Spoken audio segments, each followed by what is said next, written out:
कि अभी जो बड़ी खबर आ रही है उसके मुताबिक नीतीश बाबू ने और चंद्रबाबू नायडू ने समर्थन पत्र सौंप दिया है। सूत्रों के हवाले से ये खबर है कि लेटर ऑफ इंटेंट एनडीए को दे दिया गया है, प्रधानमंत्री को भारतीय जनता पार्टी को सौंप दिया गया है और अब जल्द ही सरकार बनाने का दावा पेश किया जाएगा। कल भी हमने तमाम संविधान विशेषज्ञों से बात की थी, उसके मुताबिक यही बात निकल करके सामने आई थी कि अव्वल तो सरकार बनाने का दावा पेश करने के लिए लेटर ऑफ इंटेंट की जरूरत नहीं है, क्योंकि ये प्री पोल अलायंस था और ऐसी सूरत में जरूरत नहीं होती कि लेटर ऑफ इंटेंट दिया जाए। लेकिन समर्थन पत्र फिर भी जेडीयू की तरफ से और टीडीपी की तरफ से सौंप दिया गया है। ये सूत्रों के हवाले से खबर आ रही है, यानी कि आज ही अब ये मुमकिन है कि दावा पेश करने के लिए राष्ट्रपति के पास जा सकता है एनडीए। आज ही सरकार बनाने का दावा पेश किया जा सकता है। साधना भारती भी हमारे साथ हैं, कांग्रेस से स्पोक्स पर्सन। साधना जी, ये थोड़ा सा आपकी उम्मीदों पर पानी फेरने वाली खबर है।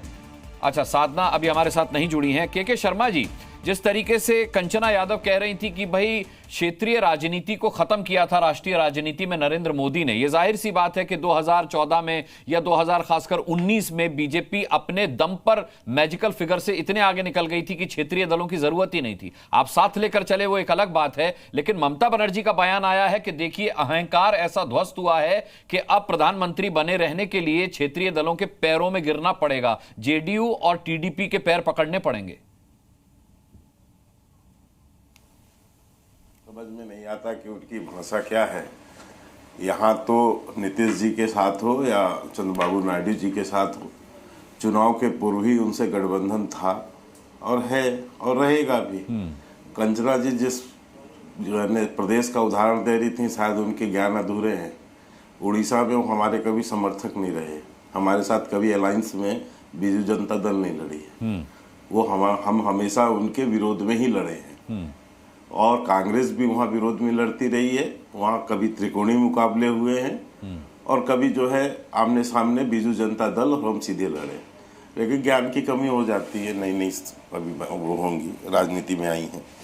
दूसरी बात, जहाँ तक है कि हमने अपने सहयोगी दलों को किया तोड़ा या ये जो आरोप लगा रहे हैं, हमने नहीं तोड़ा।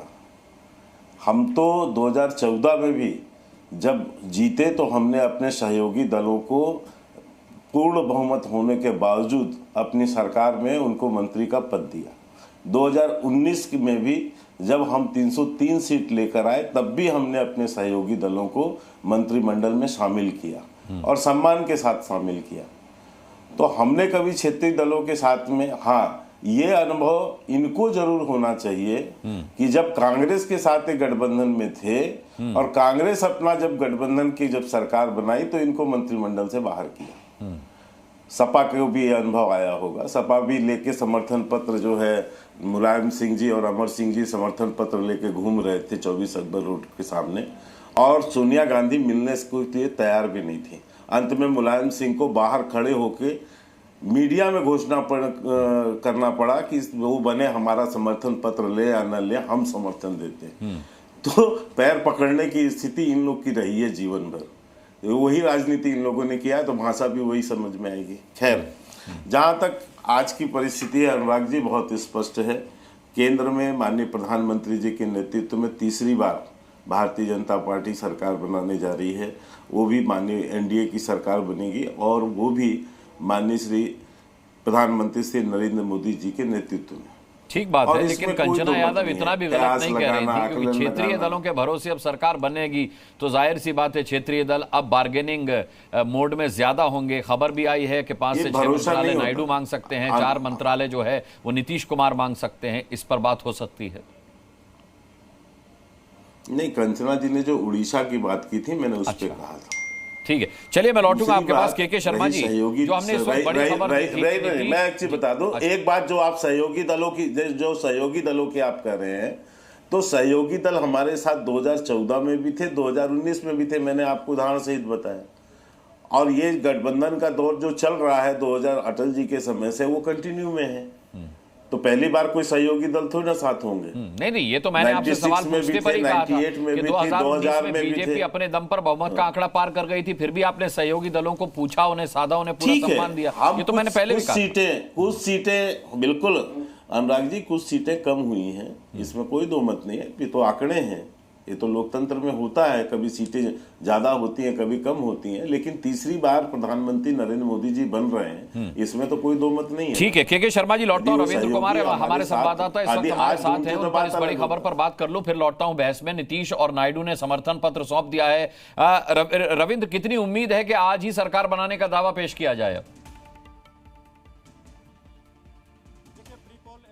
था एनडीए कई घटक दलों के साथ बीजेपी की, और अब जब जिस समीकरण है और जो सिचुएशन है उसको देखते हुए हो सकता है कि बीजेपी के रणनीतिकार या एनडीए के रणनीतिकारों को लगता है कि जब सब कुछ समीकरण साथ में है, स्थितियां साफ है, तो दावे पेश करके कम से कम नंबर जो है वो राष्ट्रपति के सामने पेश कर दिया जाए।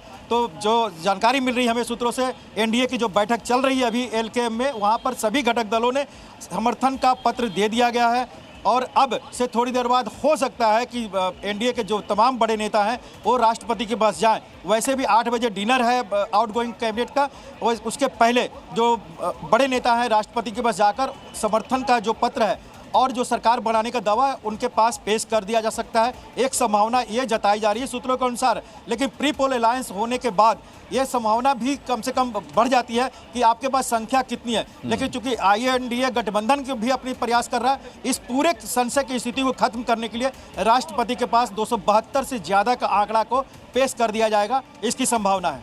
चलिए रविंद्र, अपडेट आपसे लेता रहूंगा। फिलहाल आपका बहुत बहुत धन्यवाद इस तमाम जानकारी के लिए।